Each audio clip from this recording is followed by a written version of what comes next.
श्रुतिस्मृतिपुराणानाम् आलयं करुणालयं नमामि भगवत्पादं शङ्करं लोकशङ्करं शङ्करं शङ्कराचार्यं केशवं बादरायणं सूत्रभाष्यकृतौ वन्दे भगवन्तौ पुनः पुनः ईश्वरो गुरुरात्मेति मूर्तिभेदविभागिने व्योमवद्व्याप्तदेहाय दक्षिणामूर्तये नमः। ॐ सहना भवतु सहनौ भुनक्तु सह वीर्यं करवावहै तेजस्विनावधीतमस्तु मा विद्विषावहै। ॐ शान्ति शान्ति शान्तिः।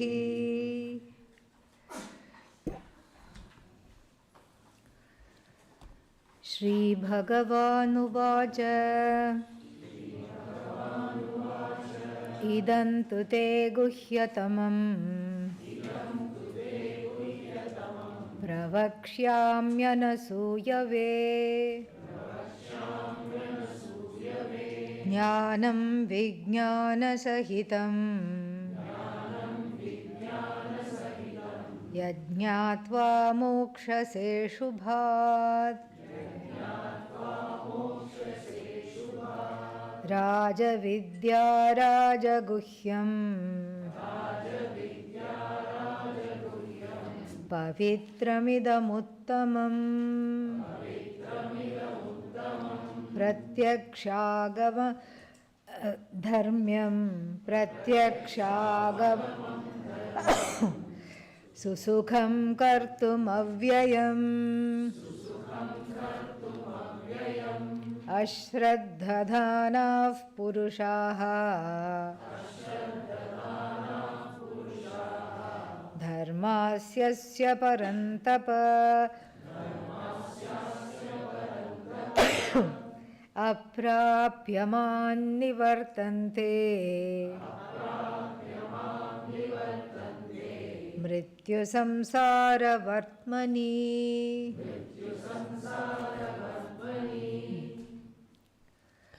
Bhagavan begins the 9th chapter.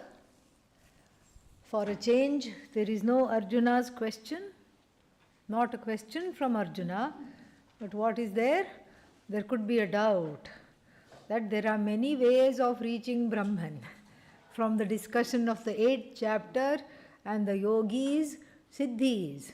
What are those siddhis? Waiting to die till Uttarayanam and the phala, the results of dying in Uttarayanam. All these things were pointed out, and also the siddhi of being able to direct the breath upwards and letting the life force, the prana, leave through the eyebrows, in the middle of the eyebrows. So like this, all this would lead to a misapprehension of the topic. And what is the misapprehension? Thinking that there are many ways to reach Brahman. So all I have to do is die. This is the feeling that one can get after the 8th chapter. So because there are many ways to reach Brahman, and reaching Brahman right now is not happening, okay, theek hai, I'll just wait to die, that's all. And so what happens to this life? This life becomes a bus stop. Yes, because the point of life is what? Afterlife. So what happens to this life? Bus stop. Yeah, you're just waiting for the Brahman bus to come. Swing low, sweet chariot, coming forth to carry me home. There is one song like that. And so this is so this Mahabhut, may this not happen in the minds of the sadhakas. This is the connection to the next chapter. So therefore there is a specific chapter on what is called Rajavidya Rajaguhyam. This is also Another reason, Rajavidya Rajaguhyam, we saw the title of the chapter yesterday in detail, what that means. Why is it the most shining, the most attractive of knowledges, and why is it the king of all secrets? We saw that in detail, we saw the title in detail, and the title is meant to lure the person back into this understanding, so that one doesn't fritter away one's time thinking about death and other things that are not needed. What matters is how you live, and how, if you perfect how you live, how you die is a breeze. You don't have to think about how you die. You perfect the living, and then what is the main thing to do while alive? Pursue this knowledge. And this is something we will keep on saying ad nauseum, and that is because the Shastra keeps on saying this.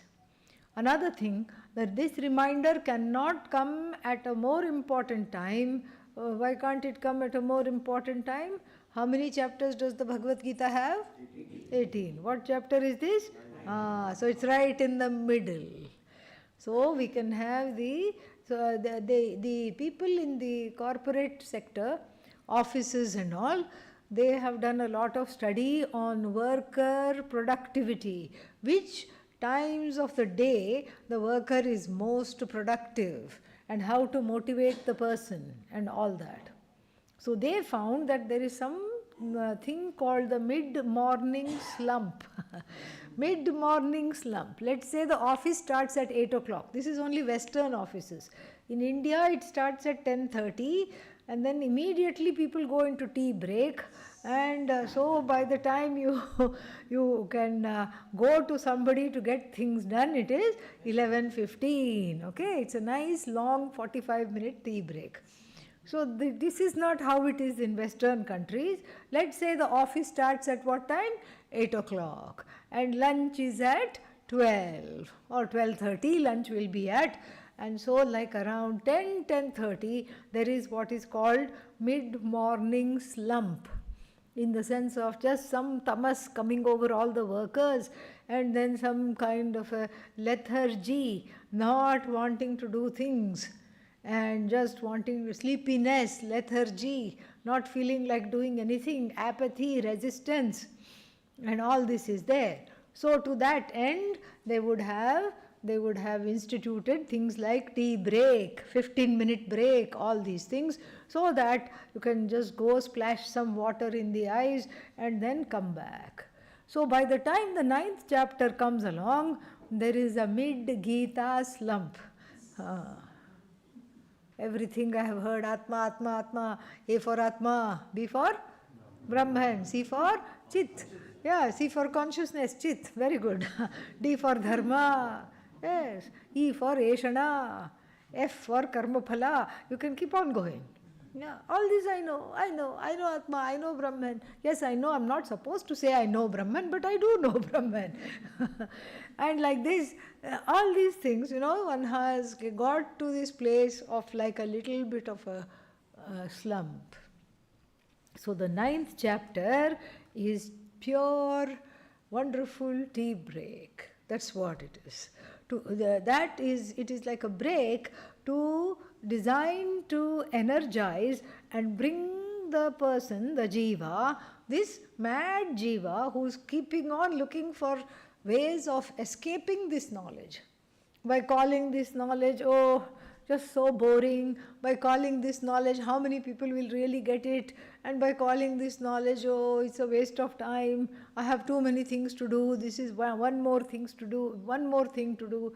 So this kind of swerving away from the knowledge always happens in the middle of some pursuit. And if the pursuit here is neatly divided into 18 chapters, so therefore right in the middle of the teaching, Bhagavan does some magic to bring people back on the track. And that is why this chapter is talking about things in a very mysterious way, calling it the king of secrets, etc. All that we have seen yesterday. Let us look at the first verse also we saw yesterday, and then let us look at the second verse. First verse, just to summarize, now I will clearly explain to you until you know. Pravakshyami, idam tute. Idam is connected to what was said before. Idam jnanam. This knowledge I will, which you have asked for when in the 10th verse of the 2nd chapter you asked for this knowledge. You said, Shishyasteham shadhimam tvam prapannam. To me who has resorted to you, who has surrendered to you, please teach. You asked for this knowledge. So this knowledge, idam jnanam prakritam, which is under discussion, and this knowledge I will explain to you. I am already explaining to you, but I promise you that I will explain to you fully. I will explain to you not just briefly, but fully I will explain to you. Totally means until you get it, I am with you. And then who are you? Free, Arjuna, who is free of jealousy. Arjuna was a very innocent person. He was a very innocent fellow. And that's why everybody loved him. Did not have any kind of artifice about him. In the Mahabharata, it's very clear that he is presented as a very, very lovable character. Not complicated. What you see is what you got with Arjuna. And so, appreciating that, the Lord says, you are, so unto you who is anasuyave, unto you who is non-jealous. You don't even know the spelling of jealousy, let alone the meaning of jealousy. And this is also a little nod to adhikaritvam. What are the things that I have to follow in order to gain this knowledge? I also have to be relatively free of jealousy, because jealousy again becomes comparison. Comparison means division. Division means duality. And what do I want to transcend? This very duality. How to get rid of jealousy was also talked about yesterday briefly. Just appreciate them. With gritted teeth and closed fists, appreciate them fully and say, how lovely, how wonderful, how great. And so in this manner, the first verse wraps up. He says, I will do that. And what is this? What is this knowledge? It is complete with the knowledge of Brahman and also the methods of gaining it, how to expose yourself to the knowledge, the preparation, etc. All that will be taught. Nirgunam, Sagunam, everything. What is Ishvara? What is Satchidananda? What is this Brahman as a cause of the universe? What is this Brahman whose intrinsic nature is Satchidananda? All that I will tell you. And what will happen if I tell you this? Mokshase. Mokshase, you will be free of everything that is inauspicious. The most inauspicious thing is samsara. What is samsara? Divisions. Some sorrow or the other all the time is called samsara. And from this inauspicious samsara, to free oneself, one needs this jnanam. And then the Lord continues. What does he say? He says, this knowledge is Rajavidya. Rajavidya means a knowledge that shines on its own. Self-shining knowledge. Or you can even say king of all knowledges. Both meanings are there. But if you just take the meaning king of all knowledges, the dhatu artha, dhatvartha means the derived meaning, the verbal meaning of the word rajr, to shine, is not understood. This is the knowledge of the self-shining eye. So if the object of knowledge, namely the subject, the self-shining, self-effulgent individual is self-shining, then what to talk of this? What to talk of the knowledge? If the object is self-shining, then the knowledge of the self-shining one is also what? Shining. Is also shining. This shining knowledge, which can be said to be the king of knowledges, and we'll see why, and which is, of course, because it is so sacred, we saw the reasons, and because even though it's right in front of you, you do not understand. You do not understand. This is why the knowledge of the Upanishads is still with us, even though we were colonized for thousands of years. starting with Alexander, not so great, and ending in not so great Britain. So we were thoroughly colonized, and then what? Still this knowledge is with us. The teaching, pedagogy is intact. Parampara is intact. Why? Because it was right in front of them. They did not understand. This is the best kept secret. One of the viceroys in the beginning of the East India Company, whose name was Robert Clive, he asked, prepare a report. Why are these people so difficult to rule? Why are they so unruly? What's wrong with them? Every other place we have colonized, these people are uncolonizable. Their minds cannot be changed. What's wrong with them? Find out the secret. They said the secret is in their religion. Ah, big deal. So he sent one underling.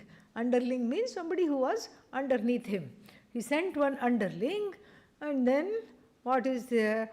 He said, go study this religion. Go study the texts of this religion and make a report. Go. And that person would have gone. And where was the East India Company in the beginning? Bengal. Yes. It was in Bengal, which also includes the current day Bangladesh. So it was in Bengal. So he would have gone to the Bengali Panditji. Bengali Panditji is Shukla Yajurvedi, belongs to the Shukla Yajurveda. So he would have said, sit down. And that itself is a feat. The crossed legs are like airplane wings, this high, could not sit down. Already he is feeling, oh my God, what have I got into? They said, join the East India Company. They said, there are a lot of perks. What is going on? And I am being paid to do this. And then what? Then the Panditji chants the mantra, Purnamadaha Purnamidam. This is the, what is that? This sing-song is the chanting difference in the North India and South India. This is a Maha Mantra, Purnamadaha. And if you go in any place in North India, every ritual is from Namakaranam, naming of the baby, to Antyeshti, the last, the final ritual, funerary ritual is done with this mantra, Purnamadaha Purnamidam. It is that fantastic. It is that whole. So he chants, Purnamadaha Purnamidam, Purnat Purnamadachyate, Purnasya Purnamadaya, Purnameva Vashishyate, Om Shanti Shanti Shantihi. What does that mean? He is taking notes because he has to do, not because he is interested, but because he has to go report to the boss. Panditji is very clean in translation. He has studied his Sanskrit. That is whole. This is whole. What? Just write it down. You are taking notes, no, right? This is whole. When the whole is taken away from the whole, what remains is the whole. And the underling has one question. The last whole, it is spelled H-O-L-E, right? Because that's what I'm seeing in my brain. No, W-H-O-L-E, right? And he said, you know what? I'll come tomorrow. I can't sit like this. And in his mind he thought, this is much above my pay scale. I am not being paid for this. So he writes a report in triplicate. The boss is not interested in the mantra. He is just interested in the report. And what does he write? This is there in the East India Company in the British library. It is there. You can go see this report. The Upanishads are the prattlings of an infantile mind.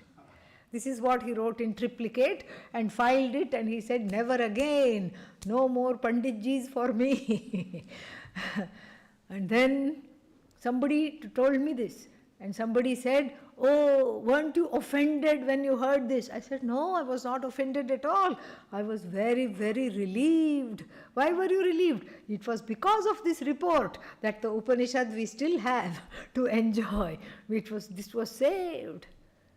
Rajaguhyam, see? It's the kingliest of all secrets. Kingliest of all secrets. It was right in front of them.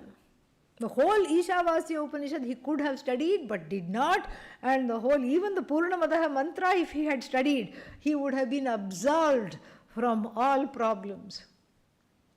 Did not. Samsara would have gone for the first Britisher to study this, but no.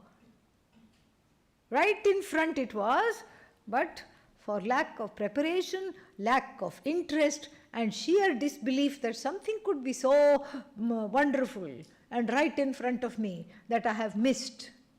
And the sheer ahankara of it all, like I have nothing to know, this is an object of knowledge which I have to write a report about, this knowledge was saved. And even now it is saved because it does not fall into the hands of people like serial killers, pickpockets. If you force the pickpocket, please come to class. Please come to class. And you think, okay, this person will not understand Bhagavad Gita or Upanishad class. Let us invite them to the meditation class because this is easy. This is very easy. Just sit and just be guided. So you invite your pickpocket, the one you want to reform, into the meditation class, Vedanta meditation class. You are meditating, pickpocket is also meditating. How to pick your pocket? That is the object of the meditation. That's why do not bring the phones, okay? Yeah. So then, the pickpocket is also meditating. The pickpocket is seeing, one eye is closed, the other eye is roaming around the room and seeing who is in a trance. And how can I help them along in their quest by giving them instant vairagya? How? By taking away everything they possess. Let me give them instant vairagya. Pickpocket will never be able to sit in the class, whichever class you bring them to. So therefore the knowledge is the best kept secret, only available, it's like an exclusive club. The membership, that there is a club also, most people will not know. How to become a member is also kept a secret, only for the cream of the cream. Yeah, only for them this knowledge is available. And yes, of course you are in this tier. Of course you are in this. This is an exclusive invitation just for you to join the club which most people do not even know exists. So like this Vidya is like an exclusive club, so that whoever is part of it, even if you are making half sense of this, whatever is being talked about, you can feel very happy. That is why this is a coffee break. You're getting a little boost in the 9th chapter. Yes, I belong to this wonderful club. It's not a secret for me. I have embarked upon decoding this secret. And I have embarked upon this, and so therefore I am in good company. There is a feeling of satisfaction. So therefore, Rajavidya, Rajaguhyam. This is Rajaguhyam. This is Rajavidya. And another reason why it is Rajavidya and also Rajaguhyam is that in all other Vidyas there is a sense of incompleteness. Why is there incompleteness? Incompleteness is there because the Jagat is a manifestation of Bhagavan's knowledge. Is Bhagavan's knowledge finite or infinite? Infinite. If it is infinite, then what is also infinite is what? Is this whole thing that is manifest as knowledge. Even a simple question, why is the flower like this? We will not know the answer. Why only we? Even the botanist will not know the answer.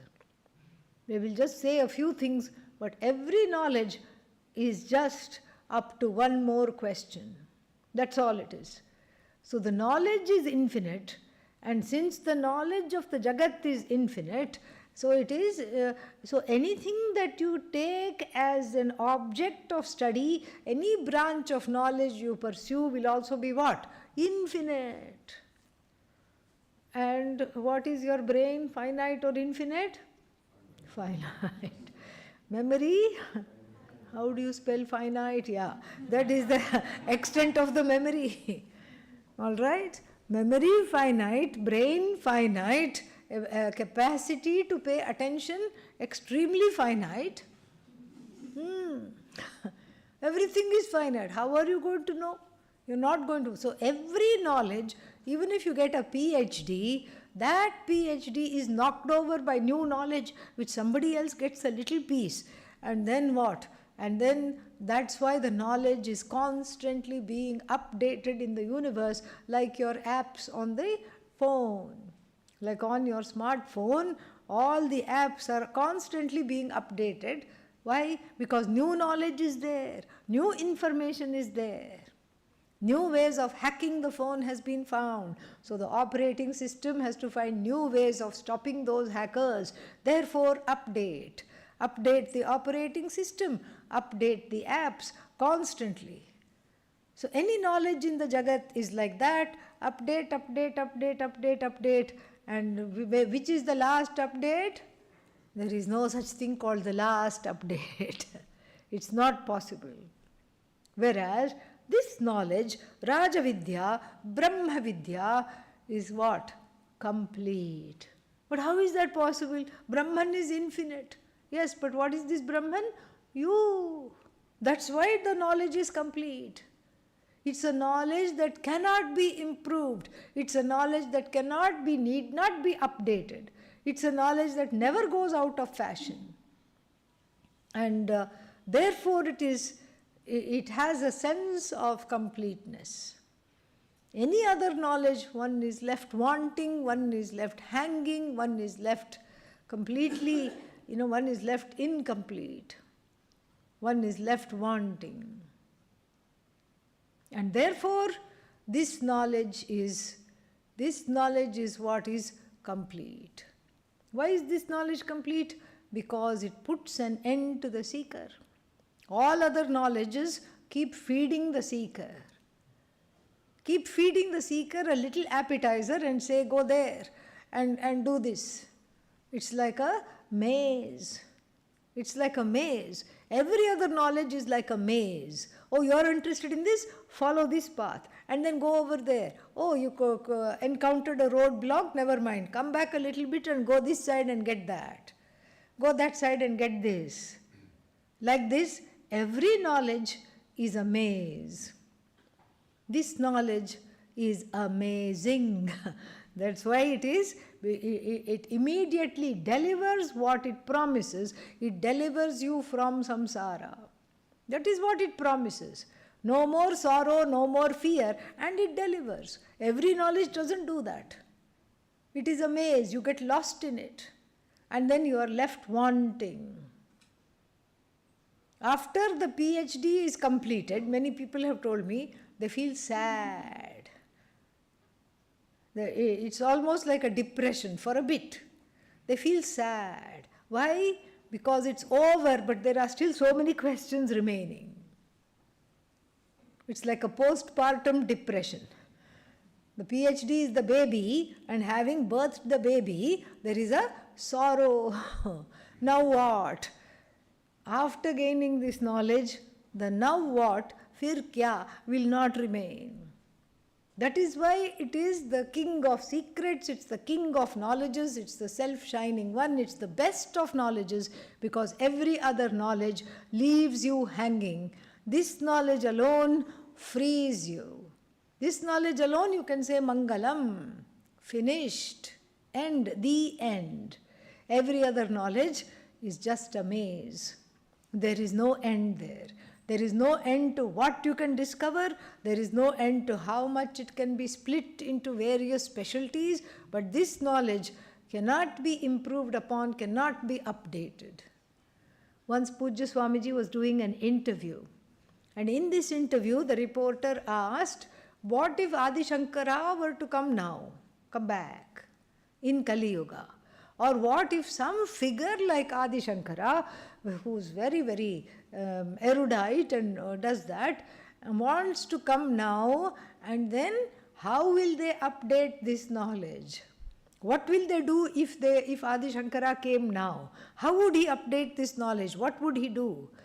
And Swamiji said, if Adi Shankara came now, this is how the question was worded. If Adi Shankara came now and saw you teaching, how would he update this knowledge? Pujya Swami, and what would he do?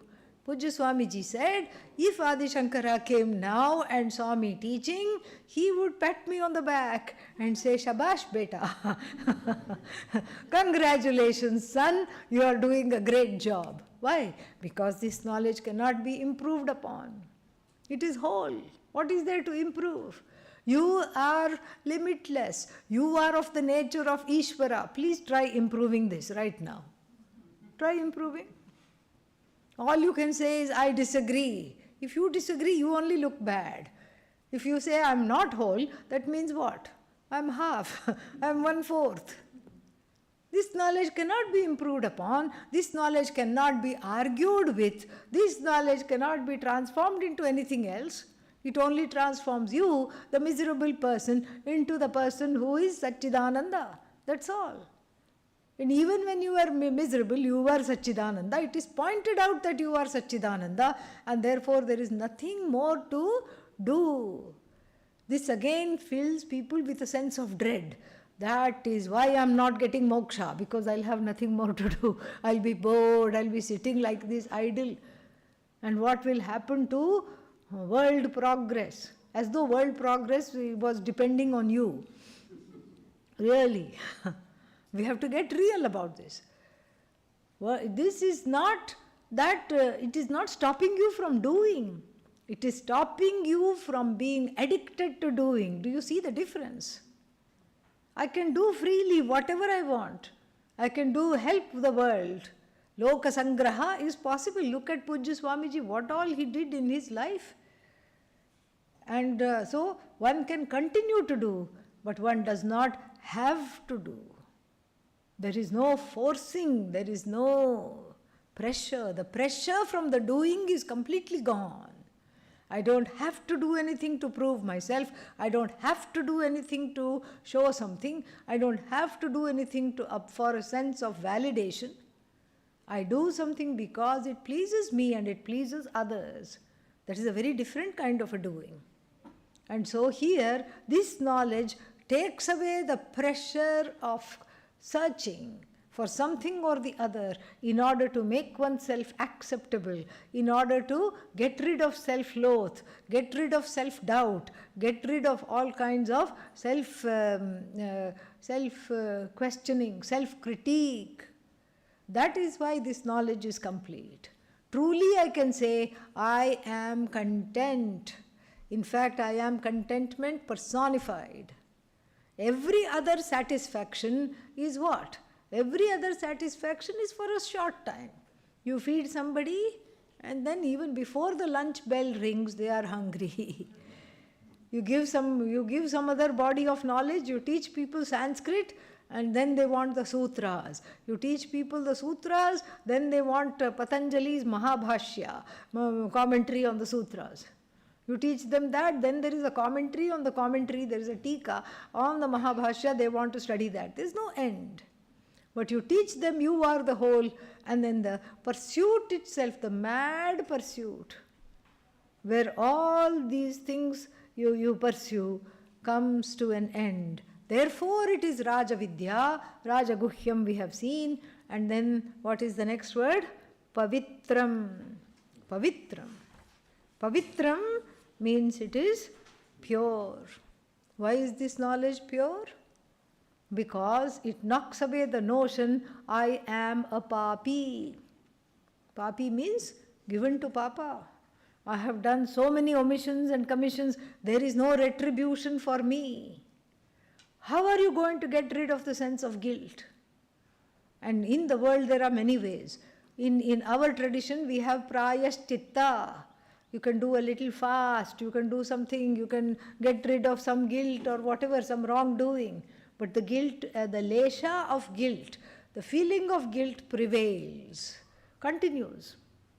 Or in other traditions, you can go to the confession booth and confess to the padre, the person who is there, the priest or whoever is there, and then say, I have done these wrong things, please absolve me. Many such mechanisms may exist in many such traditions, but really speaking, none of that remove the guilt. Some guilt will be there. It will be there, it won't go.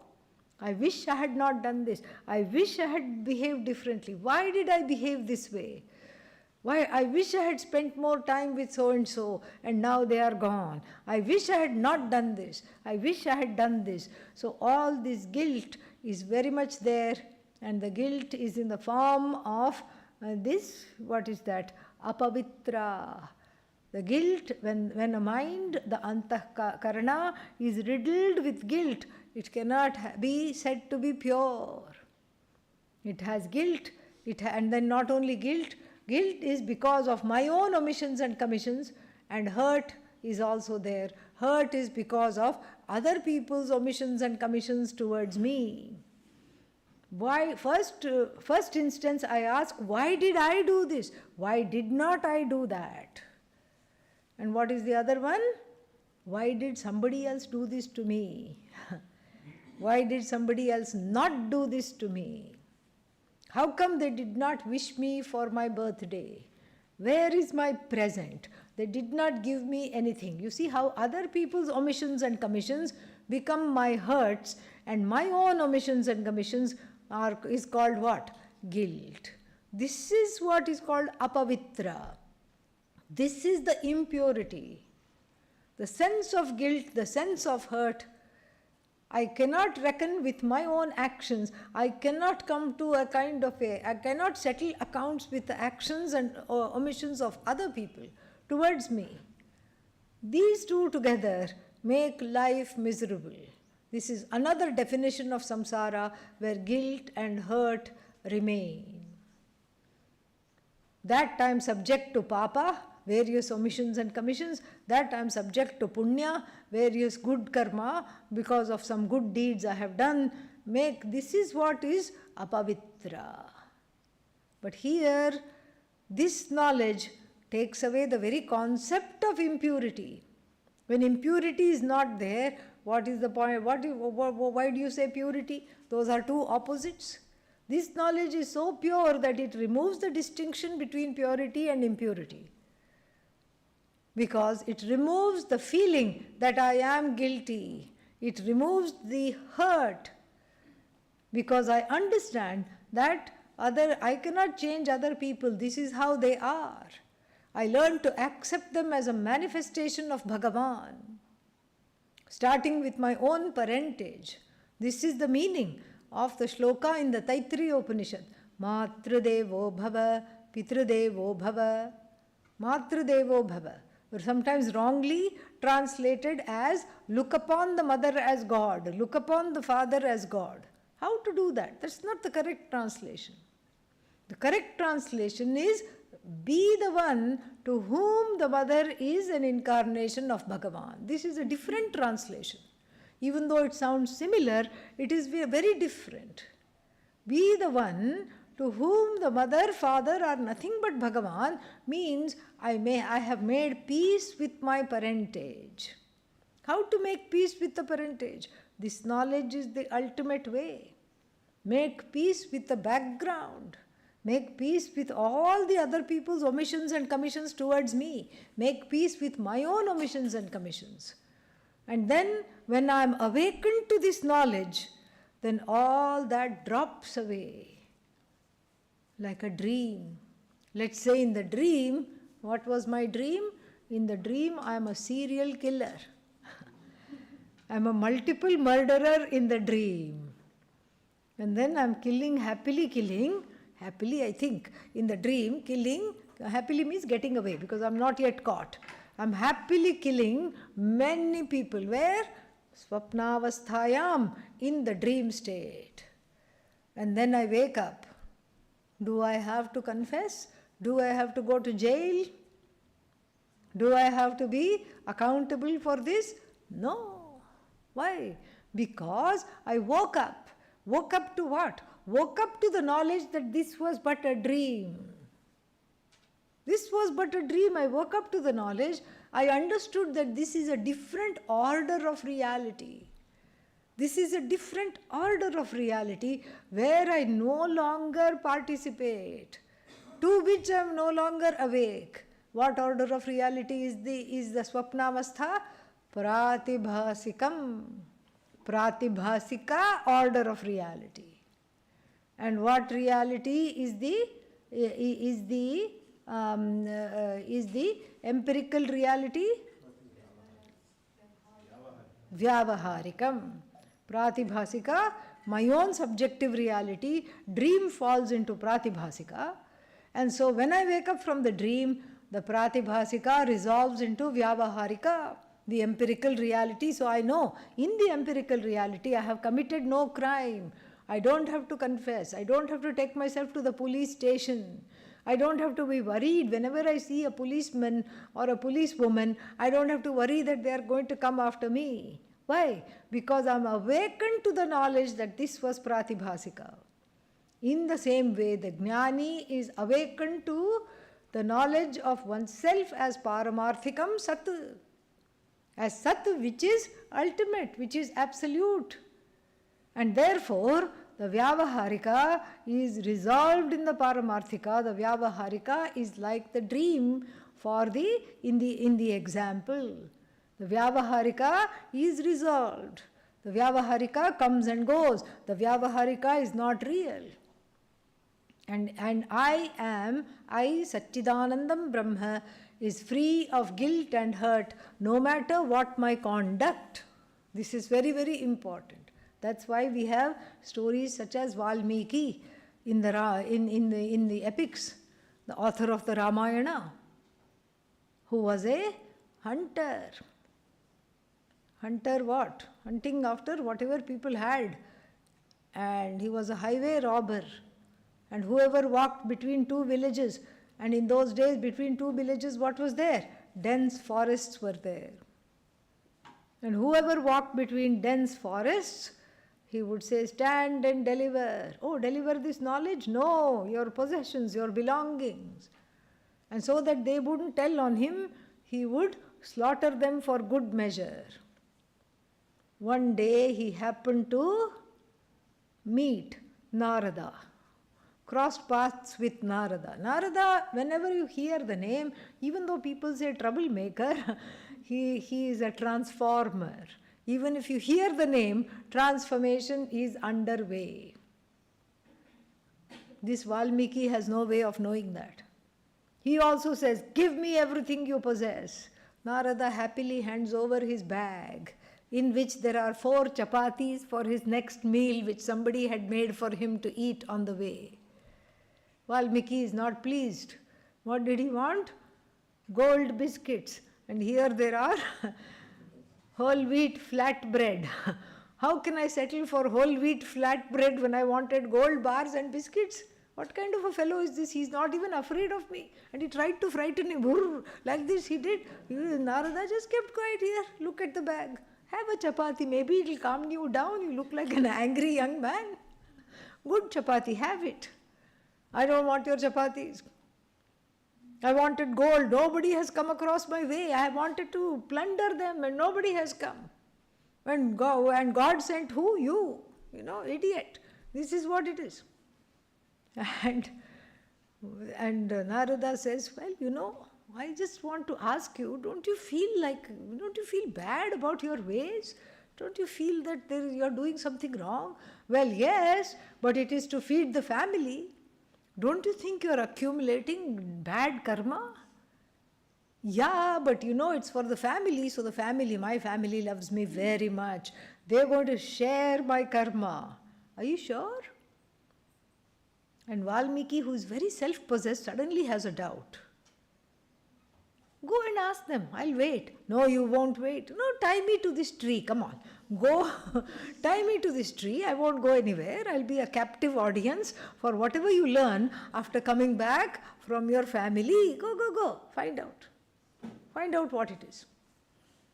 So then he comes in the middle of the night. Middle of the night for him is the middle of the working day. Okay, for him. Yeah. Middle of the working day for us is the middle of the night for him. And the family is all asleep and they're all worried. What happened? What happened? Did you get caught? What happened? What happened? Then he tells them, first he asks his elderly parents, you know what, I'm taking care of you, aren't I? They remain silent because they know that there's something more is coming. I'm taking care of you or not? Tell me. Yeah, you're taking care of us. And for that I have to do many things which people may not consider good, but the money is here. Food I bring. I put the food on the table. And so they say some sadhu type I met in the forest, and he had the temerity to tell me that I am accruing papa. Well, if I am accruing papa, it's for your sake, isn't it? So you will share some of my papa. Hey mom, dad, yes? And mom and dad, what do they say? They say, you know what? We raised you to be a good boy, to be a good young man. We taught you dharma. This is not the only way to keep a family going. This is not the only way to take care of us. But since we are old and we are feeble and we can't do this on our own, we are just keeping quiet. Then he approaches the children. Look, daddy has to go do lots of sometimes bad things in order to get you toys, in order to keep you in school. What say? So some of the bad karma you will take, right? And the children says, no, why? We didn't ask to be born. You're supposed to take care of us. We don't have to do anything in return. And they go back to sleep. And then his heart is already sinking into his stomach. He says, what? They've betrayed me. But my beloved wife, she will always stand by me. Priye, honey. What? Will you take, she has been listening to this conversation, so he doesn't need to repeat it. He says, will you at least take some of my karma? See, we are in this together, right? And she says, I can't take your karma. Why not? Because it is already my karma to be married to somebody like you. So therefore, it's already my bad karma to be married to somebody like you. Therefore, I am not going to have anything to do with your karma. Then he leaves the house. And what returns back to Narada and unties him is a very different Valmiki. A Valmiki that is complete with remorse. Before he had no remorse because the ahankara was too much. And now there is complete remorse and he feels he can never be absolved. And then the method of cleansing this remorse is taught to him by taking the name of Lord Rama. Keep doing japa. He doesn't ask how long, how many malas should I do. Even if you tell people do one mala, which is how many beads are there? Abba, at least people know that much. I'm very gratified. So in the 108 beads, even if you tell people do one mala in the day, they say, can I do half? How can you do half? If you are closing your eyes, how will you know when it's half? No, the shops are very obliging. You can get, what is half of 108? 54 bead mala we can get. What is half of 54? Yeah, then 27 mala, short one also we can get. What is half of 27? 13 and a half, 14 bead mala you can get as a bracelet. What is half of 14? Yeah, if that were possible, that would also be. What is half of 7? 3 and a half. Can I do 3 and a half mantras? No. This should be the answer. Absolutely not. So even 108 is daunting to most people. We have to see, do I have time? When is my next show starting? I have to get before the next show. Or match between New Zealand and India. OMG, what am I missing? Yesterday that was, thankfully. And then anyway, so like this, there is this akanksha, there is this wanting to do something else. And so the japa takes a back seat. And whoever gives the mantra diksha, you ask them, how long I have to do this? Valmiki does not ask. He just repeats the name of Rama, Rama, Rama. Narada goes to all the 3 lokas, comes back, and then by that time an ant hill has been built on him. Ant hill has been built on him because he has been unmovingly sitting there. And taking pity, a cow milks itself spontaneously into the ant hill so that he can sustain with some fresh milk. And then Narada comes back. Who is chanting Rama, Rama? OMG, we must be in Satya Yuga because the ant hills also have started to chant Rama, Rama. And he goes closer and sees that actually it's a man under the ant hill. And he just wipes off all this earth, this fine dust which he is covered by. And then he says, he looks at the face and he can see that this person has been completely transformed. And then he says, your prayashchitta is complete.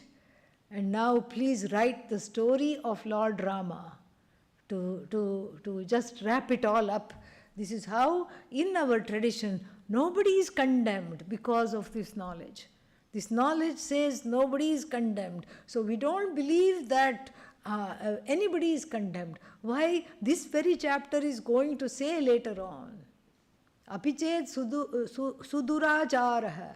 Papebhyah papakrittamah. The one who has done the worst papa will also be freed, provided they change their ways.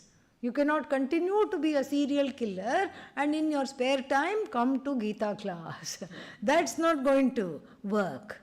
You have to give up those ways. One has to give up the ways, the wrong ways, and then come back. And that which purifies is this knowledge. It purifies one of papa, punya, kama, krodha, lobha, moha, mada, matsarya. Do I need to translate those words? Say no, even if you want me to. Okay, all right. And then what? It absolves one of fear, of sorrow. It absolves one of everything that makes life have a feeling of impurity. In fact, it eradicates completely the differences between purity and impurity, because what this knowledge is freeing one from a notion of bondage. Therefore, pavitram. What's the next word? Dharmyam. Pratyaksha pavitram idam uttamam. Uttamam means the most exalted. That's very easy to see why it is the most exalted. We have already seen that. It's the most exalted because it doesn't leave you wanting. We have seen that in detail. Pratyaksha avagamam. Avagamam means whose understanding, whose assimilation is as easy as seeing an object. This we already touched upon in the last class, and tomorrow we will see in detail. How easy for me it is to see this flower. This flower is in front of the eyes and the eyes see. In fact, it is impossible not to see this flower. If I have this flower in front of my face and I tell people, please see my face but do not see this flower, can you oblige? No. That is why? Because of the pramana vyapara. Every pramana delivers instantly its object of knowledge. So too Shabda pramana, this knowledge in the form of the words of the Shastra deliver as though I am seeing it. And it's instant. The knowledge does not take a long time, provided ... provided what? The readiness is there. It's like a person who underwent some eye surgery and the doctor had to keep her in bandages for some time. And then the bandages were removed. And the doctor says, the surgery was extremely successful, madam. Please open your eyes so you can just tell me how the world looks now. And she says, no, I'm not going to open my eyes. Why not? I don't want to be disappointed. What if I cannot see? Therefore, I want to prevent myself from getting disappointed. Therefore, I will not open the eyes no matter what you do. And so if that is the situation, that I will not expose myself to this pramana, or I will resist it every step of the way, then only the knowledge won't take place. Otherwise, whenever a means of knowledge is in contact with an object of knowledge, it should directly produce that knowledge. There is no other way. You see it with every pramana, so too it is with Shabda pramana. There is no theory and practice in Vedanta, just like there is no theory. First I am going to see this flower theoretically, and then I am going to practice looking at this flower practically. No such thing. Sight is both theory and practice. In fact, that distinction does not apply to anything that is pramana siddha. And why is it like this? Because the Svatasiddha Atma, the nature of the Svatasiddha Atma, the nature of the I that is already self-effulgent is understood. Is understood as Satchidananda, as free from all limitations, as the only source of existence and omniscient through this pramana called Upanishad, Bhagavad Gita. And when it is understood in this manner, nothing remains to be seen. It is very instantaneous knowledge. So, pratyaksha avagamam, dharmyam. Dharmyam means dharmat anapetam, not opposed to dharma. Two meanings here. First, we can say that it's not opposed to the Veda. First, the Veda talks about various means and ends and rituals, how to get the means and the ends together. And then afterwards, what is that? What does the Veda talk about? Vedanta. That free of means and ends is only one thing, and that is you. Pursue you. So you see, it's not opposed to the Veda. And also it's not opposed to dharma. In fact, it is for the dharmic person that it is in fact for the dharmic person. The dharmic person alone can understand this. The person who is not opposed to dharma, who leads a righteous life, can alone understand this. Dharmyam. Susukham kartum. Susukham means already sukham. Kham is Brahman actually. Sukham is Brahman again. That's why it means happiness. Susukham is very easily understood, very easily pursued. Effortless is Susukham. Kam is also Brahma, Kam Brahma, Kham Brahma, both. So Kham, and then you add the positive suffix su, and it means happiness, because Brahman is the ultimate source of happiness. And then you negate that by dus. Dus plus kham, what is that? Dukkham, sorrow. So therefore, this is susukham. Susukham means it is effortless to pursue this knowledge. Pursuing this knowledge does not take any effort other than dragging the body to class and making it sit down. That's the only effort. Once you sit down, you can effortlessly go to sleep. No, gain this knowledge. You can effortlessly gain this knowledge. There is nothing more to do here. You just have to see what is being taught, what is being shown. You just have to look at it and enjoy, because what is being taught is the truth of you. Pratyaksha avagamam, susukham kartum, easy to follow, easy to pursue. Avyayam, unchanging, that which does not decline. Navyeti iti avyayaha. Avyayam means what? That which will not decline under any circumstances. Will not decline, cannot decline. Why? Because every other knowledge has atrophy. Atrophy means there is a missing thing. It declines. It gets out of date. You have to update it. This knowledge is unchanging, because it is the subject matter of this knowledge is unchanging Brahman, which is you. And therefore it does not decline. And also another meaning of this word, it does not decline once it has been assimilated, even though through age, etc., brain cells decline. memory declines, and maybe there is Alzheimer's disease or other forms of dementia. That kind of a decline can be there, but then the knowledge is untouched. The means to broadcast this knowledge or the means to enjoy this knowledge may be compromised, but the knowledge is still avyaya. Avyaya. Very beautiful verse. Such a long explanation because each word is important. Each word in this verse must be written in gold. Very beautiful. Next one.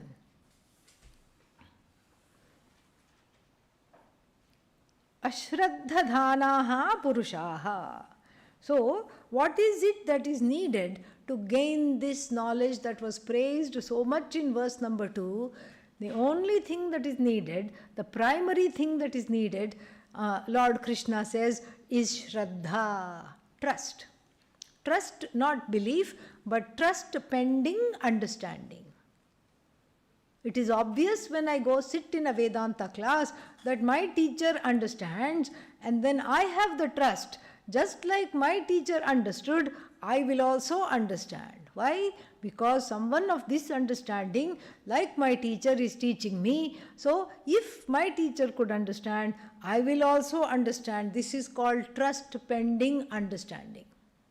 I have to give the benefit of doubt for the knowledge, and I have to give a chance for the pramana to prove itself. Like suddenly from a bright outside, you go into a dark room. What happens in the beginning? You don't see anything, all pitch dark. You have to find out where is the light switch, what is happening. But after a while, your eyes start to adjust. And you see shapes, you see forms, you see a few chinks of light coming through somewhere. And so in the same way, I have to have a vision adjustment here. This is what is Shraddha. Even if I don't see anything in the beginning, I have to trust that sight will take place. Understanding will take place. Why? Because there are many people in this world who have gained this knowledge. I am not an exception. So, I have to greet this knowledge with trust. It is not blind trust like a superstition. A superstition is a blind trust. What is that? If a black cat, what about this cat? Crosses the path, then there is a obstacle, vigna. Obstacle is there. Well, the black cat belongs to the neighbor. Every day you are seeing it, every day it rubs itself against your leg, every day you pet it. And then what? You're going for an important job interview.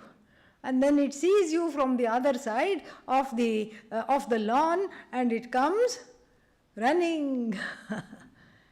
It was coming to greet you, but cats don't have a great attention span. It saw a butterfly and then it decided to chase that instead. It just crossed over you. And then immediately, should I go for the interview? Should I not go? Oh, maybe this is an obstacle. Oh, what is the use of going? I won't get this job. The black cat said so. Then by the time you go, they say, sorry, you were just 5 minutes late. This is how it is. This is a blind superstition. And then you should not pass underneath a ladder. It's very obvious why you shouldn't walk underneath the ladder. Things on the top of the ladder will fall, or the ladder itself may fall. This is, basic. But still, it's like a superstition. And then some other thing, why do you have to throw some salt over the shoulder? Why do you have to do that? There is some reason. You have to, when you see something inauspicious, you throw some salt over the shoulder. And now in addition to your keys and all the other things you have to carry. You have to carry your keys, you have to carry your bag, you have to carry your phone, and then don't forget to carry some salt, because you may see something inauspicious, you have to throw this. This is not that kind of a belief. This is a belief pending understanding. Like if somebody, who you have no reason to distrust, tells you that if you go here, you will have a wonderful experience, for example. This is a very good restaurant. Please go there. It has good reviews. Go and eat there. You will be happy. You have no reason to trust this person. You have no reason to distrust this person either. You are neutral. And you say, okay, let me follow this and see if it works. Or if somebody has a long-standing, some kind of a chronic illness, they have tried every pathy, allopathy, homeopathy, Ayurveda, everything they have tried. Somebody said, oh, this is very easy. You know what? Do this something. Mix this particular leaf and this particular seed and then boil it and drink it, it will go away. You have no reason to distrust, therefore you give the benefit of doubt, and then only until you try that concoction and try it for the length of time that it is advised, and then only you can say this doesn't work or this did work. The proof is in the pramana. You have to let the pramana operate upon you. This is what is called Shraddha. You have to allow the pramana a chance. If you just keep saying no entry, dead end, no entry board if you have over the heart, then how will the knowledge walk in? How will the knowledge of compassion and wholeness walk in to transform you if you mount a great defense? So therefore Shraddha becomes the primary way that I get ready for this knowledge. In the 4th chapter we saw Shraddhavan labhate ice cream. No? Okay. Jnanam. Shraddhavan labhate jnanam. Okay, jnanam is better than ice cream, really. So therefore we have so therefore we have the verse number, what verse is this? 3? Yeah, verse number 3, which talks about the correct demeanor to have while greeting this most sacred and the most secret knowledge. Ashraddhadhanaha purushaha. Purushaha, people, not men, people. Purushaha, we saw the derivation of Purusha, the one who is the one who is sleeping in this body, mind, sense complex. Ashraddhadhanaha. Shraddhadhanaha means imbued with Shraddha. Ashraddhadhanaha, people who have no trust in this knowledge to transform their depression, to transform their anger. They have no trust. Ashraddhadhanaha purushaha, for such people, what is that? They have no trust. And then dharmasya asya. Dharma here is knowledge. Dharma has many meanings. Asya dharmasya ashraddhadhanaha purushaha. Towards asya means like it is a kind of a rare 6th case usage. 6th case usage is usually belonging to. Here it is the, what is this? Vishaya Shashti. It is the subject here. So the subject matter here, so with reference to this knowledge, ashraddhadana asya dharmasya, he parantapa, oh the one who makes the foes very hot, just thinking of you, all your enemies get hot under the collar and nervous. You who makes all the enemies nervous just by your presence, this is your greatness.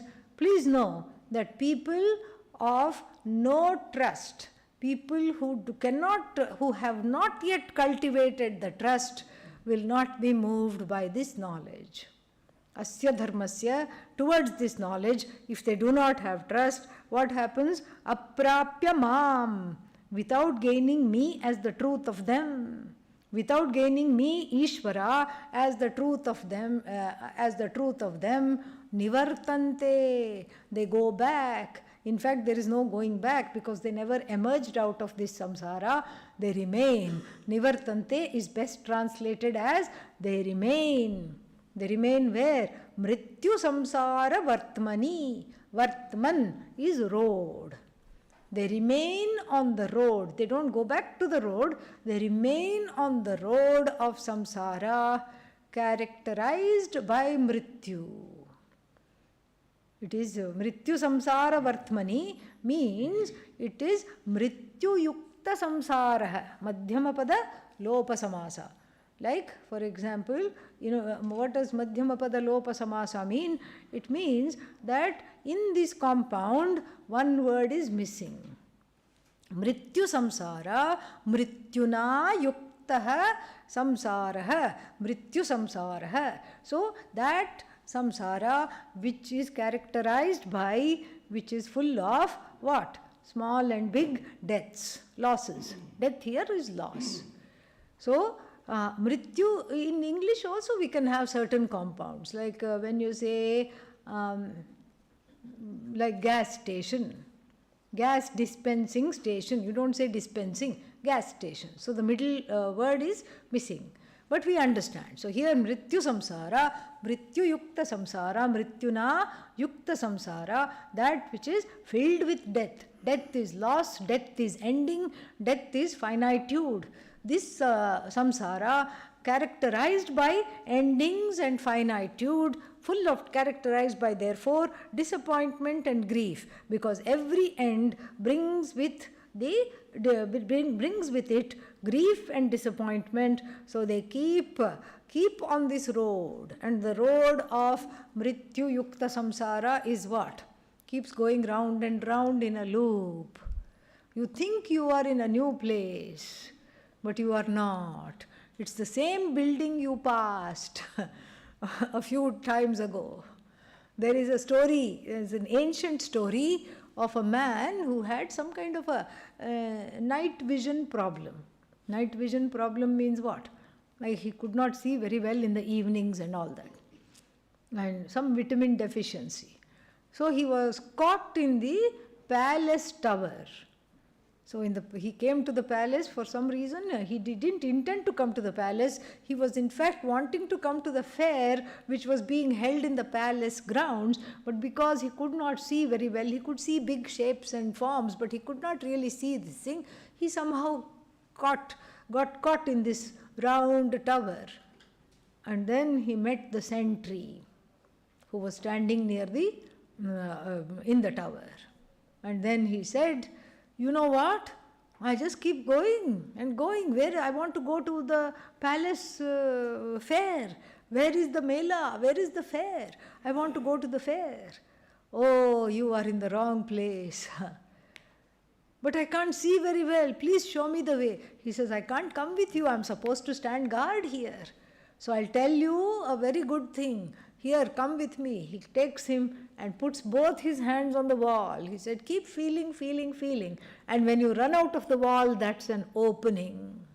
That's an opening. And when you run out of the wall, go down a flight of stairs and then you will be in the palace quadrangle.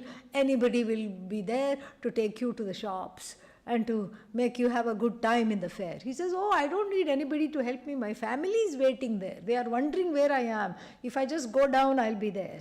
Good enough, wonderful.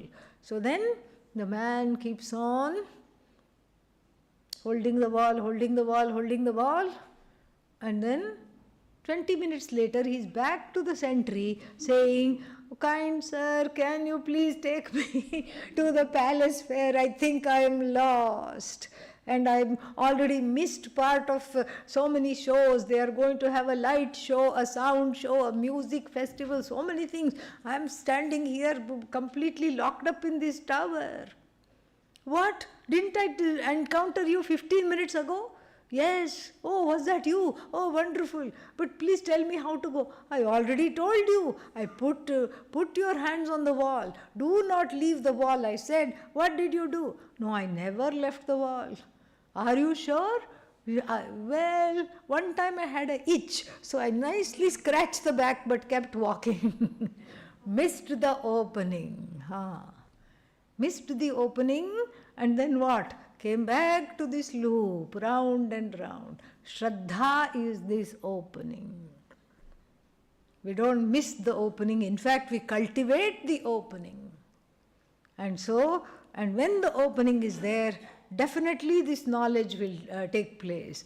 Ashraddhadana purushaha mam aprapya nivartante. Nivartante should be better translated as remain. Where do they remain? In this self-inflicted, self-built tower which they think has no opening. a notion of bondage. They are imprisoned in the notion of bondage, a notional bondage full of all kinds of hurts and pains and omissions and commissions. They are caught in a cage of their own omissions, commissions, and sadly they are caught in the cage of no Shraddha. More we will see tomorrow. Om Purnamadah Purnamidam Purnat Purnamudachyate Purnasya Purnamadaya Purnameva Vashishyate. Om Shanti Shanti Shanti. Harihi Om Shri Gurubhyo Namaha. Harihi Om.